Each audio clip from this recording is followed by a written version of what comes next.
Akhirnya, duel dari trio monster langsung ada tunjukkan setelah sekian lama dan ini adalah arc dari Elbaf yang pasti sangat kita tunggu-tunggu. Nah, garis besar sini kali ini kita akan mereview One Piece untuk chapter terbaru di chapter 1187 dan ya udahlah kita nggak usah lama-lama lagi, makanya pastikan kalian tonton video sampai habis agar tidak ada informasi yang miss dan juga setengah-setengah karena One Piece masuk akal tapi akal bisa masuk. Nah, mari tanpa basa-basi lagi kita langsung saja. Wadaw. Stories, I'm a fool for your love.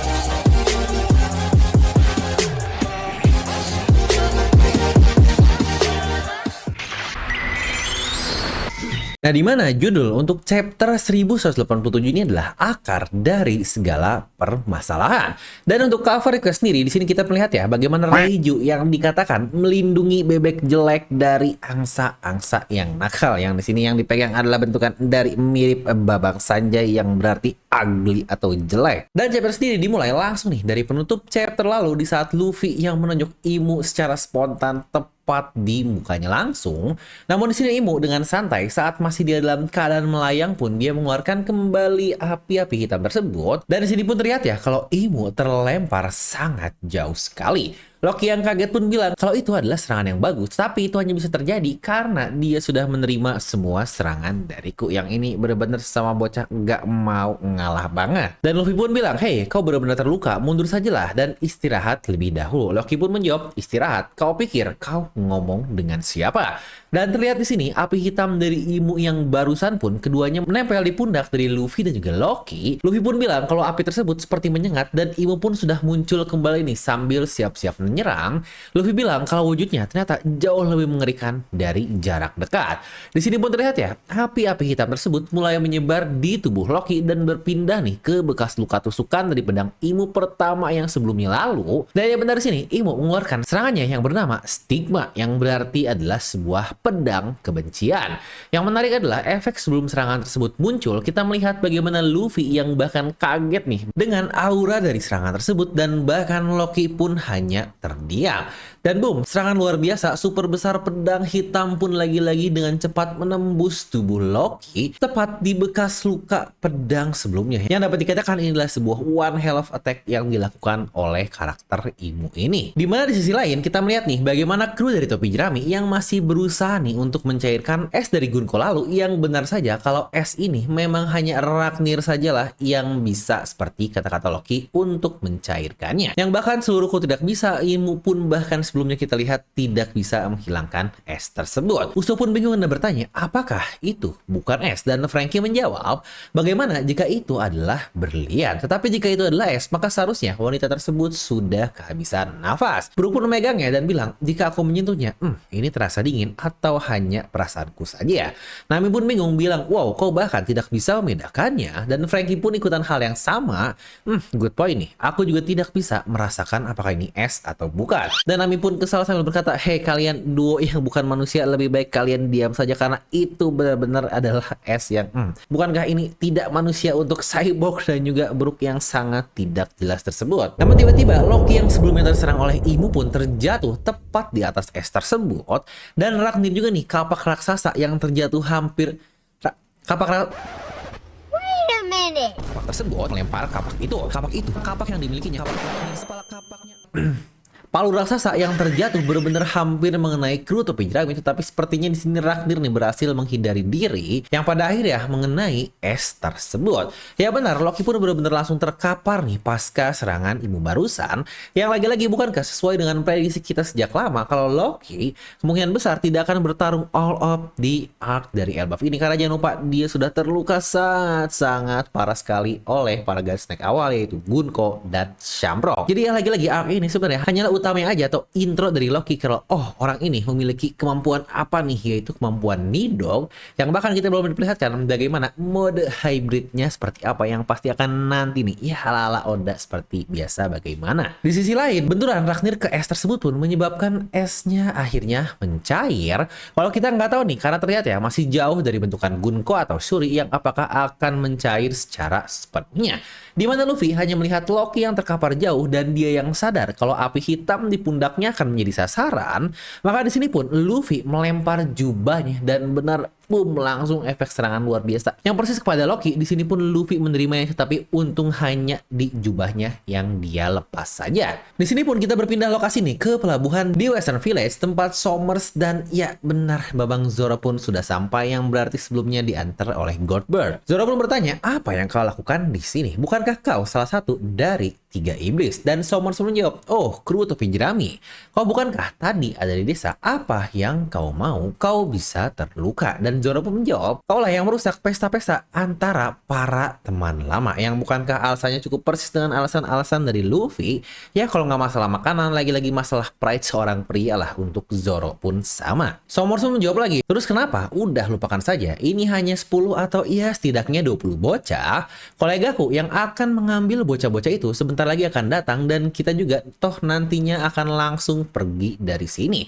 Dan Zoro pun menjawab lagi, oh luar biasa sekali, kolegaku juga baru saja pergi ke desa tersebut, dan kurasa berarti kolegamu tidak akan kembali. Dan Somers pun bertanya, oh ya, bolehkah aku bertanya alasannya apa? Dan Zoro pun jawab, karena dia akan mati. Yang wadidaw banget nih kata-kata dari Babang Zoro. Di sini pun Somers langsung menyerang Zoro sambil bertanya, apa kau sadar seberapa kuat kita saat ini?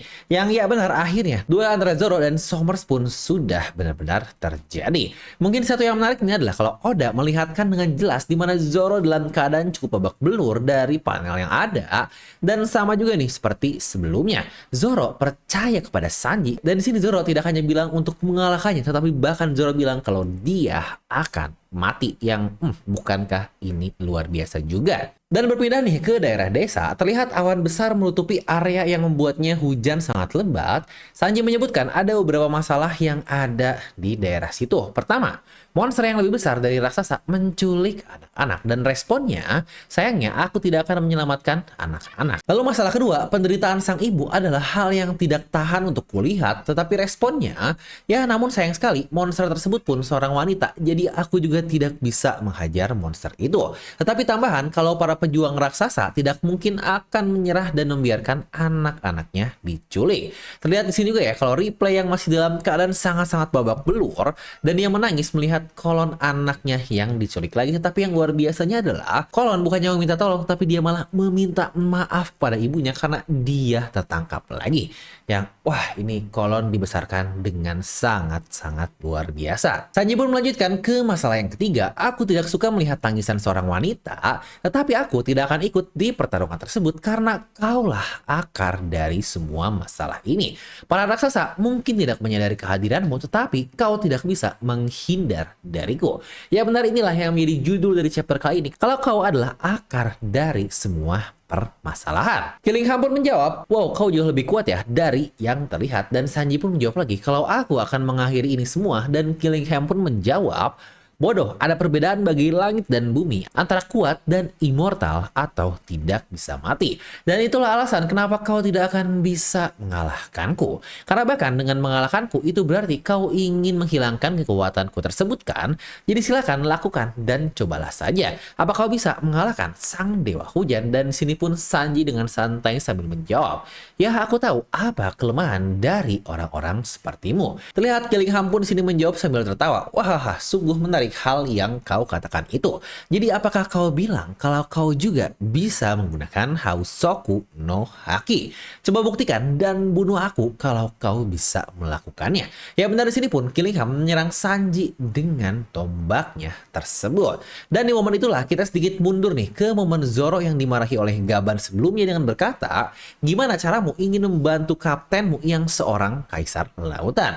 Yang pada saat ini bukankah ketika Zoro tidak sadar kalau dia juga ternyata memiliki Haus Konohaki, di saat Luffy pun bahkan sudah sadar kalau Zoro memilikinya karena Luffy berkata kalau aura tersebut benar-benar keluar dari dirimu, tetapi Zoro tidak sadar. Yang makanya di situ pun Gaban memarahi Zoro. Di sisi lain bukankah kita juga melihat momen Sanji yang nanya, hei kakek, bagaimana denganku? Apa aku juga bisa menggunakannya?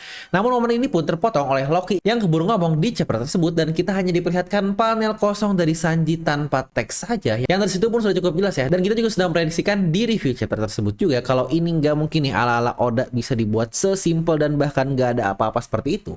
Pasti bakal ada udang di balik bakwan dari satu panel unik yang ternyata jawabannya udah munculkan di chapter kali ini. Dimana Gaban menjawab, kau seharusnya memiliki potensi untuk itu, namun dia pun melanjutkan lagi, tetapi di kasusmu, entah karena suatu alasan, kau memiliki ketidakstabilan mental tersebut. Namun kau harus menjadi seorang raja juga jika kau ingin membuat Luffy untuk menjadi raja bajak laut. Dan di sini pun kita diperlihatkan chapter ditutup dengan Luffy nih yang berhadapan dengan Imu karena terlihat Oda memunculkan banner text yang sangat-sangat mantap sekali di mana King of the World Sai Nerona Imu versus Emperor of the Sea Monkey D. Luffy. Dan Imu pun berkata, "Oh, there you are, Joy Boy. Kau ada lagi, Joy Boy." Luffy pun yang sudah kesal sekali sejak lama akhirnya bilang, "Hey, berhenti memanggilku dengan semua nama-nama aneh yang ada. Namaku adalah Luffy dan aku adalah orang yang akan menjadi raja bajak laut." Ya, kata-kata ala Luffy biasa dan chapter pun langsung berakhir di sana. Yang menariknya dari satu chapter ini adalah momen Sanji nih yang diminta kasarnya untuk menjadi raja, yang pas juga dengan kata-kata ikonik Luffy yang menjadi penutup dari satu chapter ini. Dan sangat wajar juga Luffy kesal ya, karena dia selalu salah dikira Joy Boy sebelumnya oleh Emmet, lalu juga dibilang nikah oleh banyak rakyat Elbaf. Makanya sebelumnya di Elbaf pun Luffy bilang kalau ya aku tidak peduli dengan nikah karena itu bukan diriku, aku adalah Luffy.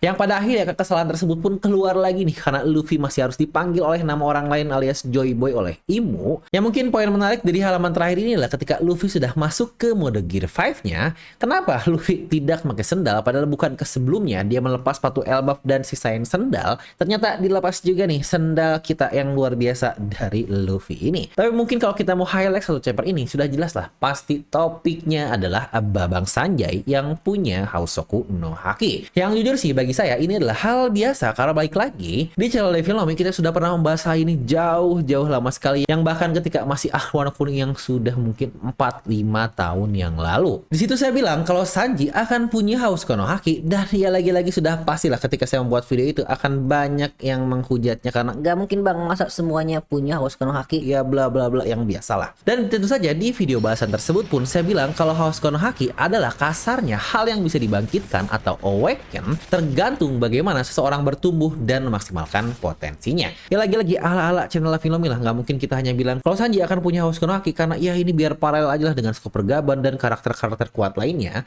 Tetapi kita seperti biasa harus membreakdown alasan-alasannya bagaimana. Yang mungkin buat yang pengen nonton lengkapnya karena jadi satu video sendiri bisa nanti tonton videonya di kartu bagian sini. Namun mungkin beberapa poin menarik yang di-highlight oleh Gaban di kata-kata tersebut adalah terkait Sanji yang kasarnya mentalnya tidak stabil, yang pada akhirnya masih sulit untuk mempotensikan dirinya untuk memiliki Hausoku no Haki. Yang sebenarnya untuk jawaban hal ini pun bisa sangat banyak sekali sih. Tapi kemungkinan besar ada hubungan dengan Sanji nih, yang memang seorang kelahiran dari keluarga Vinsmoke yang Germa Double Six lainnya, tetapi Sanji kasarnya masih mendenial, tidak mau dirinya dipanggil sebagai seorang yang itu. Yang lagi-lagi mungkin itulah yang dimaksud oleh Gaban, kalau kau sudah menerima semuanya, kau sudah siap untuk kasarnya menjadi raja, maka kau nantinya akan bisa mengaktifkan dan berpotensi untuk memiliki Hausoku no Haki dan membantu kaptenmu menjadi raja bajak laut. Juga nih poin menarik lain yang kita dapatkan adalah bagaimana Killingham tahu kalau yang dimaksud adalah kelemahan, tetapi itu maksudnya adalah Hausoku no Haki. Ya mungkin ini juga menjadi alasan kenapa Hausoku no Haki kasarnya hal yang sangat-sangat misterius dan bahkan sangat jarang sekali ada di dunia ini, karena ya memang itu kunci utama untuk bisa mengalahkan para iblis-iblis yang ada. Tetapi ya mungkin itu aja untuk satu chapter kali ini di 1187. Jadi mari kita nilai dulu ya, karena nggak terlalu panjang juga. Ya biasalah chapter-chapter awal mula untuk bertarung biasanya nggak banyak hal baru yang kita dapatkan. Jadi langsung kita kasih nilai aja 8 dari skala 10.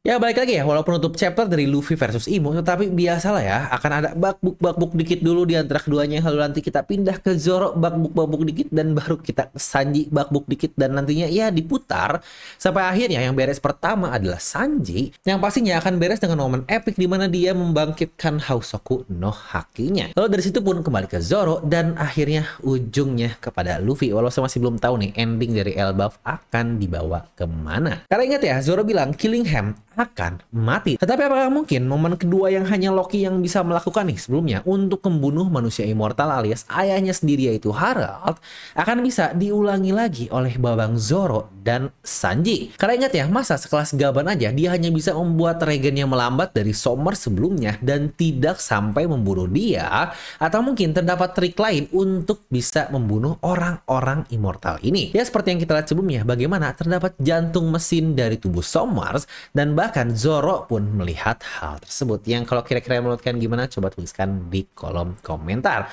Jadi oke lah, itu aja untuk satu video kali ini. Like aja kalian suka, dislike kalau suka, jangan lupa untuk subscribe dan juga share ke teman kalian. Dan buat kalian juga yang mau support channel Filnomi, bisa bantu nih klik link-link yang ada dari tag produk yang ada di video kali ini. Dan itu aja untuk video kali ini. Gue Filnomi pamit and I'll see you guys next time.